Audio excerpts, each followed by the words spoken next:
Bienvenidos al segundo segmento de la coyuntura económica boliviana, el tema de hoy en 2/3. Hemos hablado mucho de lo que significa la parte internacional, los vecinos, la economía aledaña a Bolivia y la parte interna, ¿no? Yo me quisiera quedar en la segunda pregunta, en la parte interna, y ver lo que es el tipo de cambio que se ha fijado. Decía yo en la introducción que en 2005, antes de que entre este gobierno, se había ya percibido un incremento, una apreciación de la moneda boliviana, y ahí, bueno, desde entonces se continúa una apreciación. En 2008 cae la bolsa de valores en Estados Unidos, la crisis financiera, y se estabiliza un tipo de cambio. Hay una breve pausa entre 2010 y 2011 y se continúa desde 2011 hasta el día de hoy con el tipo de cambio fijo. En la actualidad, las reservas brutas internacionales de Bolivia son de alrededor de 10.000 millones de dólares. En los mejores momentos se llegó incluso a 15.000 millones de dólares, en contraste con 1.800 millones de dólares en 2005, ¿no? Que realmente es una gran diferencia. El colchón que permite mantener el tipo de cambio fijo se está consumiendo.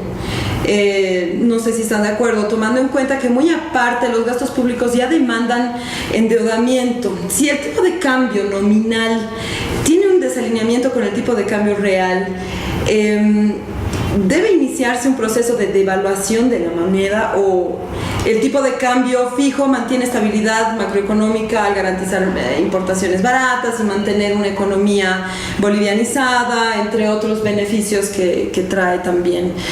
Quisiera empezar en este caso con el licenciado, que usted ha estado a la cabeza del Banco Central en el año 2008, que se ha implementado este tipo de cambio fijo. Por favor, denos luces. Sí, he escrito un pequeño trabajo que es justo crisis externa y política cambiaria, porque este tema es amplio, complejo. Muéstrelo, por favor, muéstralo, sí, hágalo. Yo estoy haciendo la publicidad y que tiene el prólogo de Juan Antonio Morales, es decir, de otro presidente del Banco Central que hace prólogo a un expresidente. Pero lo que tenemos en consenso con Juan Antonio Morales es que hay que mover el tipo de cambio. Ahora, hay otras opiniones que no hay que mover. Pero hay dos escuelas, ¿no? Una de mover para aumentar la balanza comercial, aumentar el nivel del producto, todo eso. En mi opinión, no se va a dar eso en el corto plazo, y en realidad, más bien, es una señal para el mediano plazo. Para decir, en el mediano plazo hay que favorecer a los transables, a los productos que compiten con importación. Nuestra producción nacional compite con importación y necesita incentivo para esa competencia. Y los bienes exportables, que tenemos la imagen de que son inelásticos. Son inelásticos, no reaccionan los volúmenes de corto plazo, pero es una señal también para el mediano plazo. Y hay otro dato: las empresas públicas y EPFB, 50% de las exportaciones de Bolivia son estatales, a diferencia del modelo anterior. Y entonces, si tú devalúas, vas a favorecer los ingresos en moneda nacional de los exportadores. Entonces, es un dato que hay que tener en cuenta. Pero el problema va a ser cómo, porque todos hablamos de eso. Entonces, la propuesta que hago es una propuesta muy sencilla, que su objetivo es solamente darle flexibilidad cambiaria. No es lograr alinearnos y hacer 20%, 15% de evaluación, no. Mover el tipo de cambio, pero de forma programada, con una tablita preanunciada que se dice: hoy movemos en diciembre el tipo de cambio, y en diciembre del 2018 llegamos con una variación de 0,5% mensual, llegamos a un 7.40 el tipo de cambio. Permítame. ¿Qué quiere decir un poquito eso? Que la especulación, la gente que cree que por se mueve un centavo el tipo de cambio ya mañana se va a disparar, los precios empiezan a subirse, le está dando una señal. Tratar de limitar las expectativas, que es lo más peligroso, tratar de acotar. Está tratando un poquito de frenar esas expectativas y les da un horizonte de variación gradual. Bolivia ha aplicado las mini devaluaciones desde el 85 hasta el 2005 exitosamente. Y sin anunciarlas, ¿no? sin anunciar.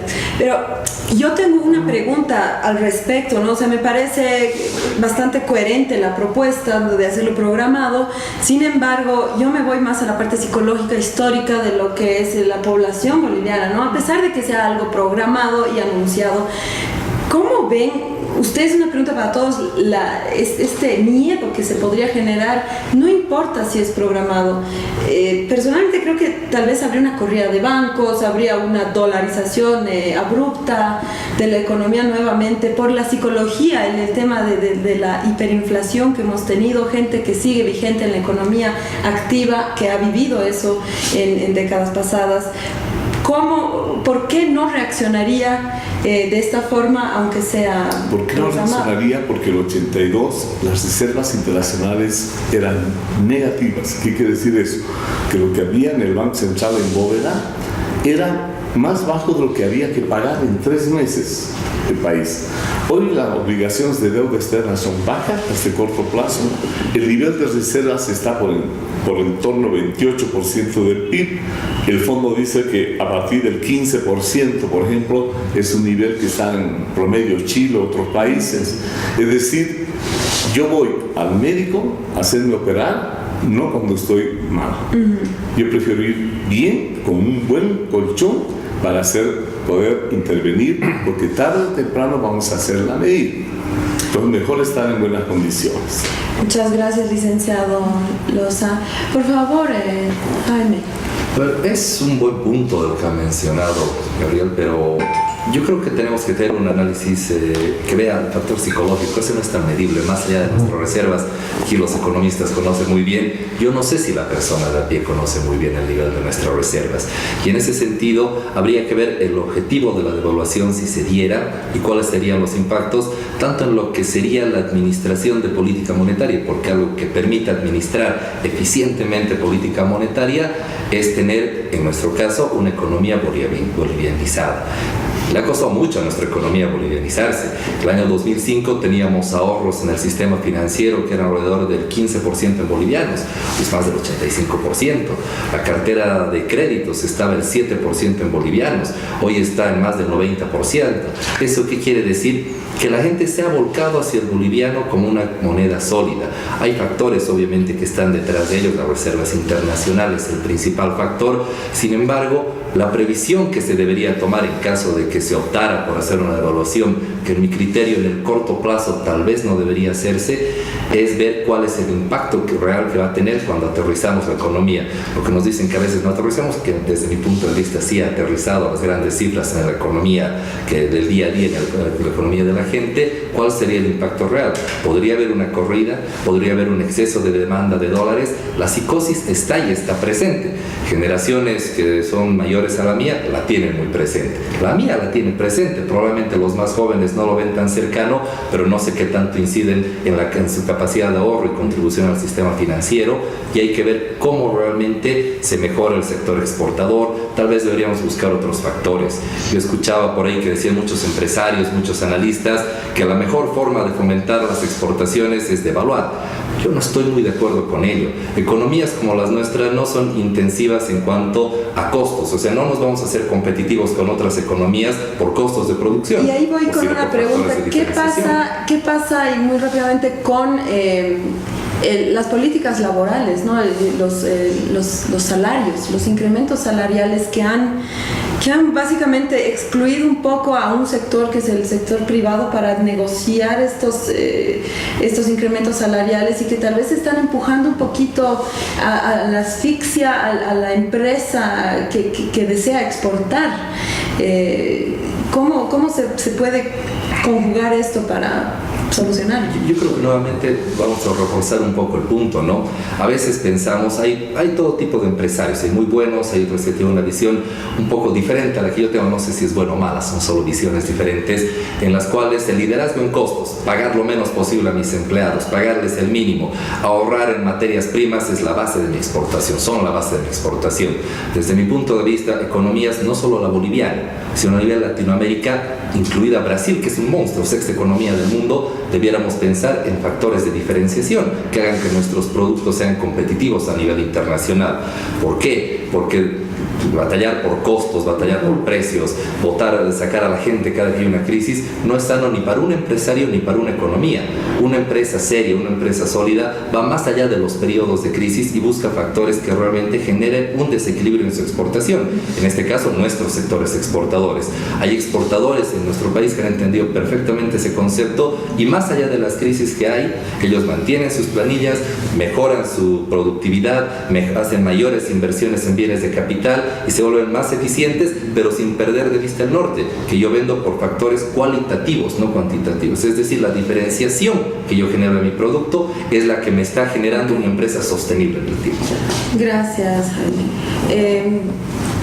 Agnes, tal vez podríamos ver, ¿hay una desalineación entre el tipo de cambio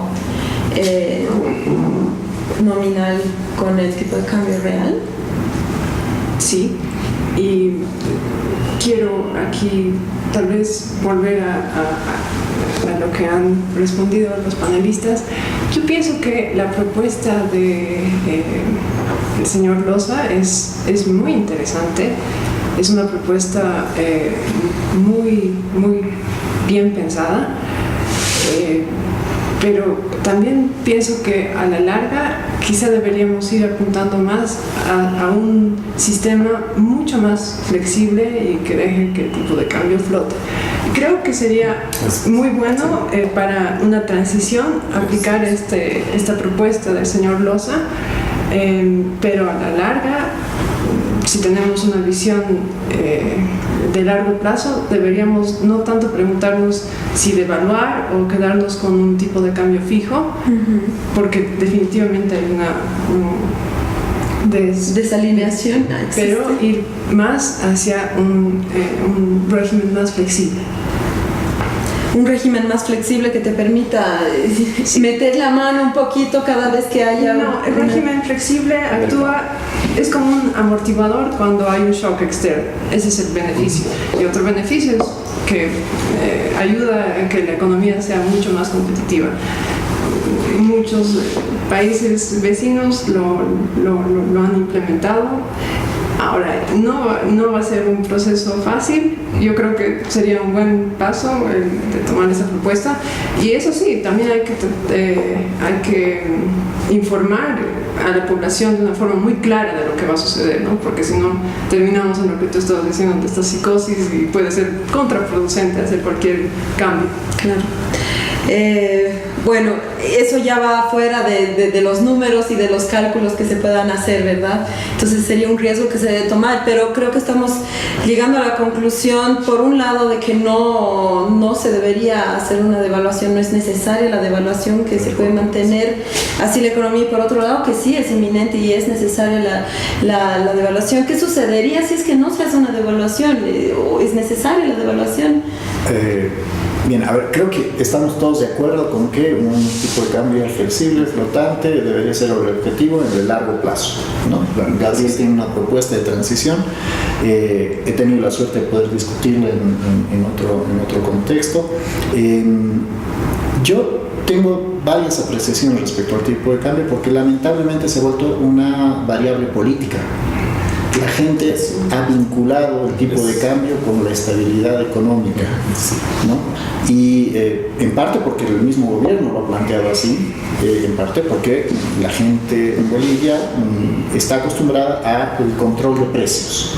Ya este tema de psicología que tú hablabas, justo hoy dieron el Nobel de Economía a alguien que se dedica a juntar lo que son la economía con la psicología y tratar de entender cómo se mueve la gente. Behaviorism economy.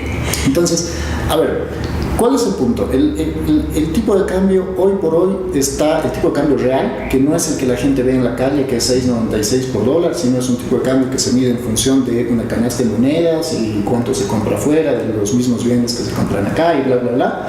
¿Tenemos cifras? Sí, está sumamente apreciado, o sea, está más o menos 30, se ha ido apreciando en un orden del 30 y... Está con un índice de 65%, cuando el nivel es 100, pero comparado con de Depende del año base, Exacto. ¿no? Esto por estudios de... Esto es un indicador Claro, lo que el Banco construye el Central Banco hace. Central.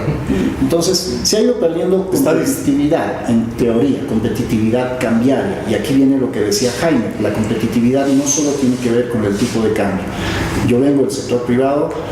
En promedio, entre el 60 y el 80% de los insumos de los exportadores son importados. Entonces, una devaluación no necesariamente va a repercutir en ganancias de competitividad, porque sus insumos también van a subir de precio.